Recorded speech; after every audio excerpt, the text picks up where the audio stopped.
Welcome back sa aking YouTube channel. Para sa mga first time lang po na manood, just click mo na yan, Jeremy's TV, Manila. Anyway guys, wala nang bayad o libre lang, tulong mo na lang din sa kapwa mo. Alright, thank you very much po. Sa topic natin po today's video, Inday Sara, pinahiya, inisnab si Martin Romualdez. And guys, yan ang laman ng balita. At alam naman natin kakagaling lang ni BBM sa Amerika para sa kanyang meeting sa mga world leader. So nung bumalik siya guys, natural sasalubungin sa arrival dyan sa airport. Tapos nangyari guys, itong si Martin Romualdez dun sa video, mamaya guys papakita natin sa bandang dulo. Itong si Martin Romualdez talagang parang inaabangan na itong si Sara para magkamayan. Tapos, yun na. Tapos, hinisdan lang pala. So, kasi alam naman natin na nagugat ang ito. Mula nung si Martin Romualdez tinanggal, itong si Gloria Macapagal-Arroyo bilang senior deputy speaker ng Kamara. So, dahil doon, nagalit itong si Sara, nag-resign. Nag-resign bilang membro ng Lakas CMD na partido ni Martin Romualdez. So pagkatapos niya, tinawag ni Sara Duterte na tambalos-los itong si Martin Romualdez. So pagkatapos niya, mga ilang buwan lang yata, nagkabati sila guys. Nakita natin sa video, ganun din. Sinalubong din si BBM. Tapos nagkamayan pa sila, sweet pa sila naglalakad guys. So talaga makikita mo na parang okay na. Kaya sabi ng iba, ayun na, nagbati na oh. Yung mga gustong pag-awayin sila.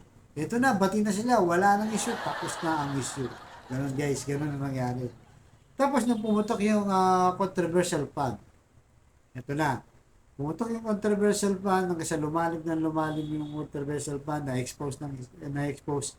Umabot sa puntong nasira na itong si Sara Duterte at bumagsak na ang kanyang mga survey sa rating guys. So pagkatapos doon, itong si Martin Romualdez sa buong Kamara, tinanggalan na itong si Sara ng 650 million na proposed budget niya sa 2024. Dahil nadadamay na nga ang Kamara sa controversial na confidential fund, nasisira na sa taong bayan. Kaya tinanggalan. So pagkatapos ng tinanggalan guys, nagsumbong si Sara kay Digong. Tapos itong si Digong, mula noon guys, pagsumbong, atake ng atake sa Kamara. Batikos ng batikos, lalo na kay Martin Romualdez, at sinabi namang pinakabulok ang Kamara sa lahat ng agency ng gobyerno. Di ba? So yan, pagkatapos yan guys, tinanong si BBM, galing nga siya ng Amerika, di ba? Tinanong siya, ano nangyari sa unit team? Sabi nila na kawatak-watak na daw, nasisira o may crack na. Yun ang exact word. Tapos sabi ni BBM, hindi nag-crack yan. Solid pa rin kami. Sabi niya, di ba? Okay pa rin ang namin ni Sara. Maayos pa rin ang relasyon namin. Okay lang. Kaya hindi totoo yan. Yan ang sinabi niya. Dinilay niya, guys. Siguro silang dalawa ni Sara, okay talaga sila kasi nakita natin. Kasi parang si BBM, parang sigurista to eh. Ayaw niya kumampi kay Sara ng halagtara, ng harapan. Ayaw din niya kumampi sa kanyang pinsang buo na kanya pinagkatiwalaan itong si Martin Romualdez. Sabi niya, ayos na, di ba? Kaya tapos tinanong din yung impeach. Hindi kailangan mo impeach. Hindi deserve ni Sara yan. Ganun din, sabi ni Martin, hindi, walang pinag-uusapang impeachment sa Kamara, sabi niya, di ba? Pero yun na nga, kahapon yan, dumating si BBM para salubungin siya ng mga opisyal kasi ganyan talaga protocol yan guys. Pag umalis ang presidente, protocol, nandyan lahat yung mga VP, speaker, executive secretary at mga top opisyal ng gobyerno. Pero yun na nga, kahapon nga, habang naglalakad itong si Sara, diretso yung tingin guys, mamaya papakita natin sa video. Diretso yung tingin, hindi niya tinitingnan si Martin. Ang laking tao, laking mama. Di ba? Napakalapit lang. Wala siyang tingin. Samantala, ito si Martin. Nakatingin na kay Sara. Parang nakangiti pa na Yun nga lang guys, nakatalikod kasi yung camera. Mamaya makita nyo naman. So parang gusto niya lang salubungin. Total, nagsabi na nga siya naman wala namang pinag-usapang impeachment. Pero dumaan lang si Sara guys. Napakatigas ng leeg. Ewan ko, hindi yun naputo. Hindi yung nagkaroon ng step neck si Sara. Diretso lang, nandito lang sa kalan si Martin. Dinaanan lang guys. Pinahiya, inis lang. So, di ba? So, ibig sabihin, hindi totoo yung sinasabi ni BBM na walang crack yung Unity. Yung talagang top official niya na nang nakaraang kampanya, sama-sama sila, di ba? Very close sila, talagang naging successful sila nung Unity. Pero ngayon, hindi na sila nag-uusap, nag-iisnaban pa, nagpapahiya pa ang isa't isa. Kaya nga, nagtataka tayo dito kay Sara, di ba? Napakataas ng pride niya, di ba?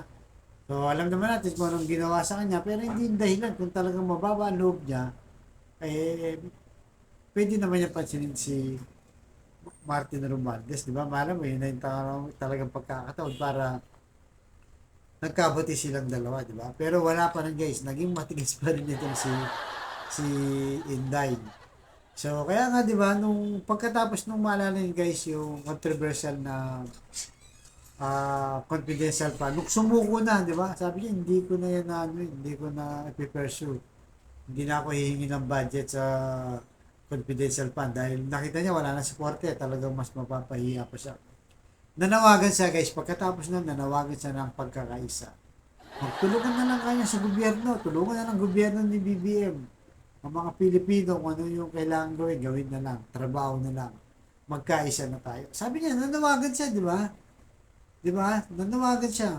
So, pero pagkatapos nun guys, kahapon lang, ito. So, paano siya mananawagang pagkakaisa kung sila mismo hindi nakakaisa? Di ba? Kung sila mismo nagbabangayan. Na pagdating sa statement, napakaganda, magkaisa, tulungan ng gobyerno, di ba? Si BBM, hindi, walang crack, solid pa rin ng unit team. Hindi na siya ni Sara ang ma-impeach, di ba? So, napakagandang pakinggan yung mga statement, pero taliwas. Taliwas sa kanilang kinikilos ang kanilang mga sinasabi. Na hindi naman bulag ang mga Pilipino, guys, di ba? Hindi naman tayo bulag. Kahit hindi yan magsalita, sa action lang, sa kilos lang, malalaman mo kung totoo o hindi ang sinasabi nila. Kaya may kasabihan tayo, di ba? Action is louder than words. Di ba? Kahit hindi ka magsalita, sa kilos lang, alam mo na. Kahit sa simpleng bagay lang, di ba? Kahit yung kaibigan mo, nag-away kayo. Hindi kayo nagkasundo, di ba? Tapos dadaan kayo sa isang kalsada. Nagkasalubong kayo. Nagkataon na magka-street kayo, di ba? O magkababaryo kayo. Naturally, iiwas ka, di ba? Kahit malayo pa lang nakita mo na, it's either nakakaliwa ka o kakanan ka o didiretso ka, pero walang tinginan. Ganyan na nangyari sa kanila, guys. Ganyan na nangyari. So, hindi totoo yung sinasabi ni BBM. Hindi na solid yung unit team. At hindi lang yun, guys. Nanawagan siya ng pagkakaisa pero ang tatay niya, si Digong, hindi niya pwedeng pagsabihan na Tatay Diggs, di ba? Magpahinga ka na. Huwag ka na magsalita ng kung ano. Huwag mo na katakihin yung camera. Huwag mo na katakihin si Martin. Hayaan mo na. Ako nang para to, kaya ko na to. Di ba? Matanda na ako, nasidad na ako, di ba? Tsaka vice president ako, dapat lead by example. Dapat ganun siya, di ba? Ang problema, siyempre, nakikipagkaisa siya. Hindi niya naman kakasundot ng si Martin Romualdez sa bibigay. Tapos yung tatay niya, atake ng atake. Walang humpay hanggang ngayon, di ba? Pinabanatan ng camera si Martin Romualdez. So, paano mo ngayon sasabihin yung tulungan mo yung gobyerno? Di ba? Kayo mismo na nagtulungan nung araw ng kampanya. Ngayon, di ba? Kayo, nagkawatak-watak kayo. Walang gustong bumaba sa inyo. Napakataas ng pride nyo. Walang humble sa inyo. Paano pa ngayon susunod? Di ba, ang yung mga followers, lalo na si BP, di ba?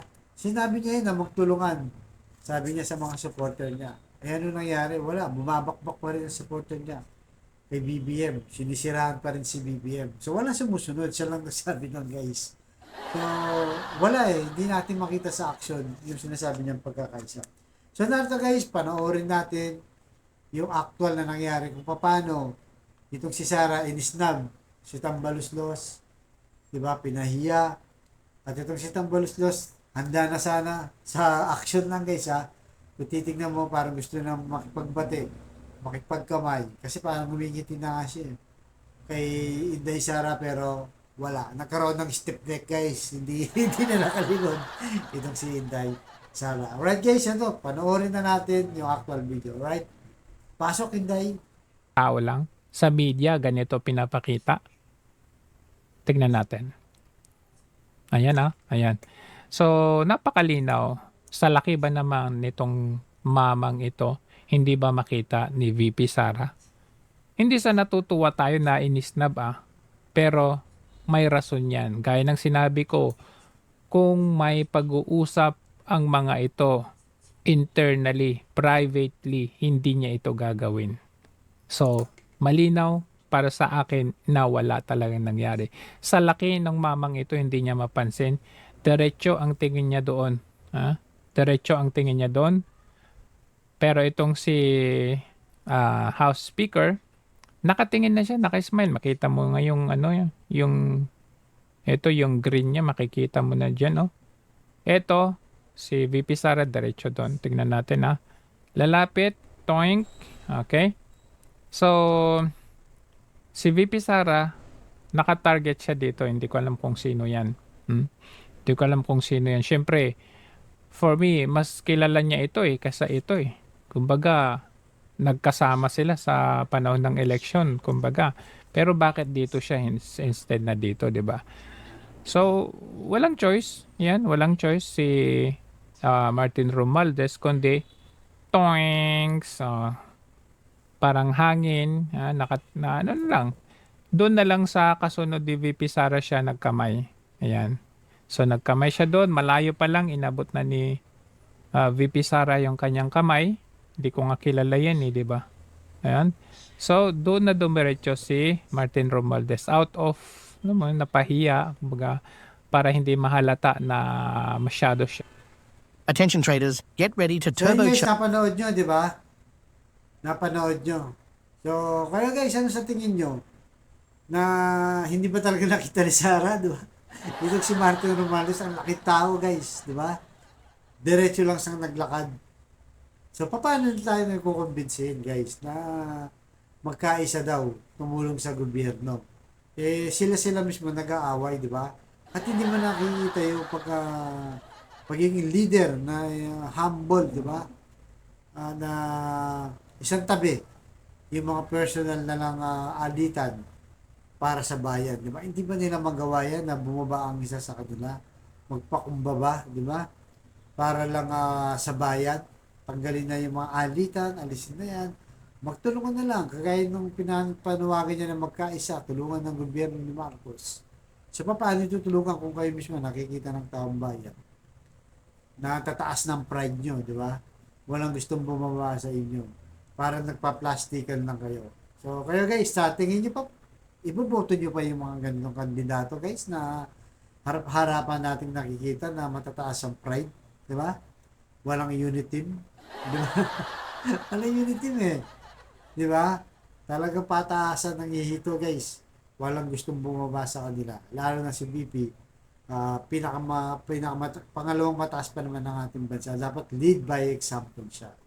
Ipakita niya sa taong bayan na humble siya. Ano man ang ginawa sa kanya, na siniraan mo siya o hindi, basta para sa bayan, ipakita niya na talagang karapat dapat siya maging presidente sa 2020. Pero kung ngayon pa lang, ganyan na siya. Naku, napakahirap niya. Kung magpresidente yan, parang walang pinagkaiba sa tatay niya. Lahat ng criticize sa kanya, yayariin niya. Di ba guys? Yayariin niya. Mukhang yan ang namanan ni Sara. So nakikita natin guys yan ang mga namanan niya kay Duterte na pag kinalaban mo, kung nasa kapangyarihan ka, yari ka. Di ba? So, mag-isip-isip pa tayo guys kung gusto niyo pa yung mga ganitong leader. Mahirap na kasi kailangan sa isang leader. Hindi lang ikaw ang kailangan na nasusunod. Dapat marunong ka rin bumaba. Di ba? Bumaba o magpakumbaba sa madaling salita para sa mga taong hinahawakan mo sa grupo. Para pakita mo na ano man ang ginawa sa iyo, dahil mataas ka, di ba? Mapagkumbaba ka, bababa ako para sa ikabubuti ng bayan. Pero kung sa personal interest, bahala na kayo guys. Basta tayo, nagmamasid tayo, maaga pa lang, sinusuri na natin kung karapat dapat ba yung mga to, di ba? So, isa lang ang malinaw dito guys, habang matagal pa, yung Duterte at Romualdez Bangayan, tuloy pa rin, kaya ituloy ang popcorn guys. Popcorn muna tayo. Habang nag-aaway yung dalawa, lumalabas ang kanilang tunay na ugali para sa susunod na eleksyon na kung karapat dapat man sila o hindi. Pero sa ngayon pa lang guys, wala na. Bumabagsak na sa criteria natin bilang isang mahinaong Pilipino at mababang loob na leader. Alright? So, ganito lang po. Baka niya susunod yung vlog. Thank you very much.